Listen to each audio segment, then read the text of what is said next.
Hello, I am Alon Burstein, visiting assistant professor in the Department of Political Science and Israel Institute Fellow at the University of California, Irvine, here to bring you the highlights from the last 24 hours of the Israel-Hamas war. It's currently the evening of January 2nd, 2024 in the United States, the morning of January 3rd, 2024 in the Middle East.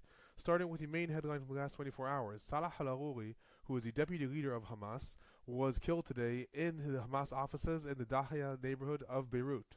According to reports, a drone fired 3 missiles into the offices of Hamas in the Dahya area of Beirut, killing 6 people, Salah al-Aruri being one of them, and wounding 11 others. Some information about al-Aruri: he's the deputy head of the political bureau of Hamas. The head of the political bureau is Ismail Haniyeh. Historically, the leadership of the political bureau is seen as the leader of Hamas, and thus al-Aruri is considered the deputy leader of Hamas. During the war, there have been some upheavals in the leadership, and the leadership in Gaza has almost surpassed the external leadership, but officially, al-Aruri was still the deputy leader, was assassinated today. He, in the past, was one of the founders of the Al-Qassam brigades, that is Hamas's military wing. He was the leader of the military operations of Hamas in the West Bank. And in addition to that, he was one of the architects of creating Hamas in Lebanon in this vision of opening multi-front wars against Israel.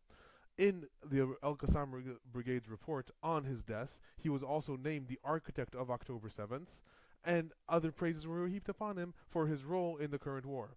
Along with him, 2 Al-Qassam leaders also died: Abu Abr Samir Fadi, who is the head of Hamas military operations in Lebanon, as well as Azam al-Akara, who is Aruri's deputy, were also killed. There were also reports of 4 other leaders in the Al-Qassam brigades were also killed. There were initial reports that Khalil al-Haya, who is one of Hamas's representatives in Lebanon, as well as possibly the leader of the Palestinian Islamic Jihad, Ziad Nahalla, were also in the offices during the attack. However, later that was disproven.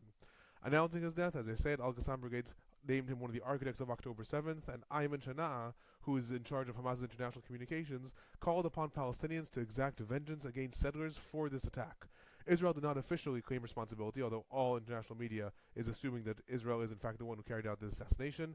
In Israel, MK Dani Danon from the Likud put out a tweet praising the IDF and the Shabak for the assassination. After that, he retracted that, and ministers in Israel were forbidden to say anything about this operation. Moving on to the hostage situation in relation to this, following the assassination of al-Aruri, Saudi Arabia Network reported that Hamas officially froze all negotiations regarding any hostage exchange and called for a reigniting of all-out war, calling upon Arabs in Israel and Palestinians in the West Bank to exact vengeance upon settlers and to break out against Israel from all different fronts. According to reports prior to the assassination, today, Hamas and the Palestinian Islamic Jihad had given their responses to Egypt, and among others, stated that the organizations do not want to negotiate under fire and are demanding a ceasefire before any negotiations progress.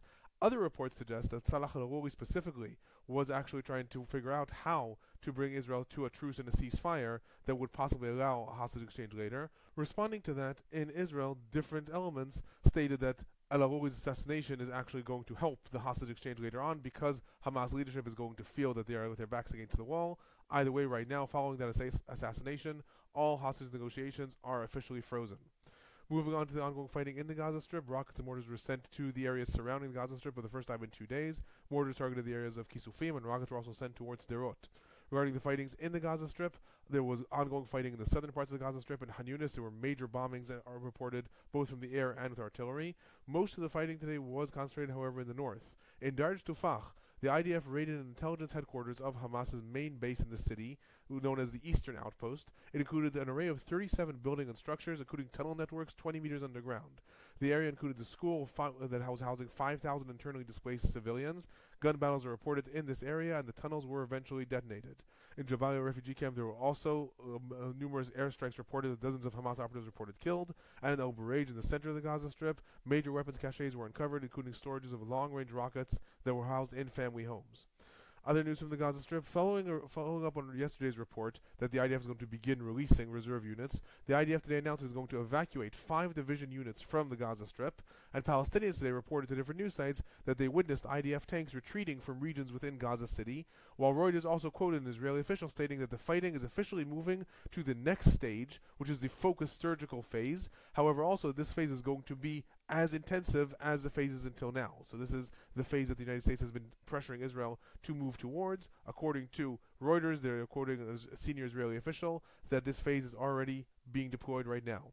Regarding casualties, 1 IDF soldier is reported killed in the last 24 hours and over 40 injured. The Palestinian Health Ministry is reporting that since the war began, 22,185 Palestinians have been killed in the Gaza Strip and over 57,000 are injured. Moving on to humanitarian situations, there are continuing reports of hunger and diseases that are spreading throughout the refugee camps in the southern parts of the Gaza Strip. By now, the different UN agencies are reporting that 85% of Gazan civilians, that is 1.9 million people, are internally displaced. Most of them are crammed into refugee camps in the southern parts of Rafah, some areas of Han Yunis, and the Muasi areas. Moving on to the West Bank, in the Azun village near Kilkilia, there was substantial IDF activity reported, leading to massive confrontations. 4 Palestinians were reported killed in different gun battles, and 1 IDF soldier was reported injured. Reports later came in that the 4 who were killed are Al-Aqsa Martyrs Brigade operatives, and this is specifically important because that is the military wing of Fatah.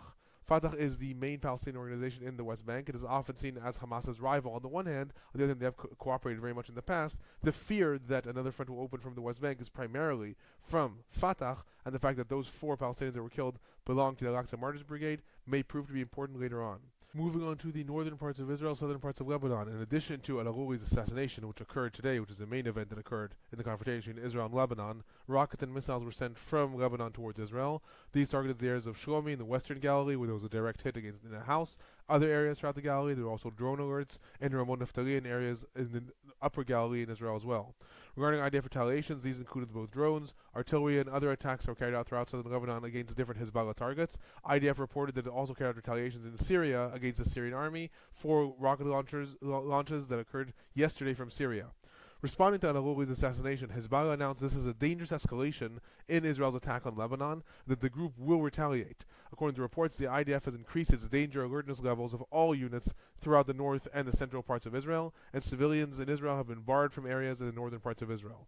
Moving on to some of the political and general trends, the Secretary of State in the United States, Anthony Blinken, was due to arrive in Israel this Thursday. He postponed his visit till next week, Tuesday. While the announcement came hours after Al-Arouli's assassination, both Israeli and U.S. officials stated that the postponement is only due to technical scheduling reasons. Other news, the Israeli cabinet meeting, which was due to discuss the day after plan today, was cancelled as a result of Al-Arouli's death. The war cabinet met instead, and there are reports that the day after will be discussed at a later time.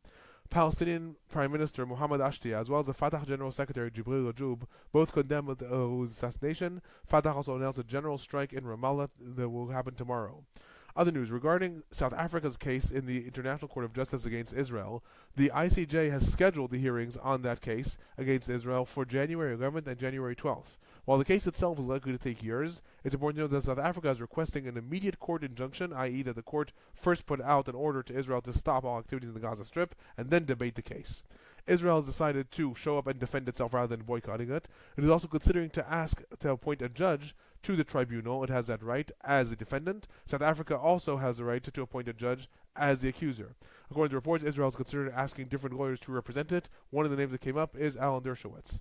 Moving on to speculations regarding the future of the Gaza Strip, the U.S. State Department put out statements today responding to the statements made by Israel's Minister of National Security Itamar Ben-Gvir and Minister of Finance Bezalel Smotrich about encouraging Palestinian immigration, calling these statements irresponsible and stating that they do not reflect Israel's position. Also added the United States was clear in the fact that when it stated that Gaza is Palestinian territory and this cannot be changed. In other news, Salam Fayyad, who is a former Palestinian Authority Prime Minister and one of the names that is being mentioned as someone who might be an agreed-upon figure to govern the Gaza Strip in the future, responded to these rumors about his role in the future of the Gaza Strip, stating that he is not part of Western debates about Gaza and that it is an internal Palestinian matter. However, importantly, he also added that the debate cannot be solely about Gaza, since that will perpetuate the divide of the Palestinian territory, i.e. he's starting to suggest that if there's going to be a debate about his role in governing the territory, the debate must be about his role in governing both the West Bank and the Gaza Strip, not just the Gaza Strip.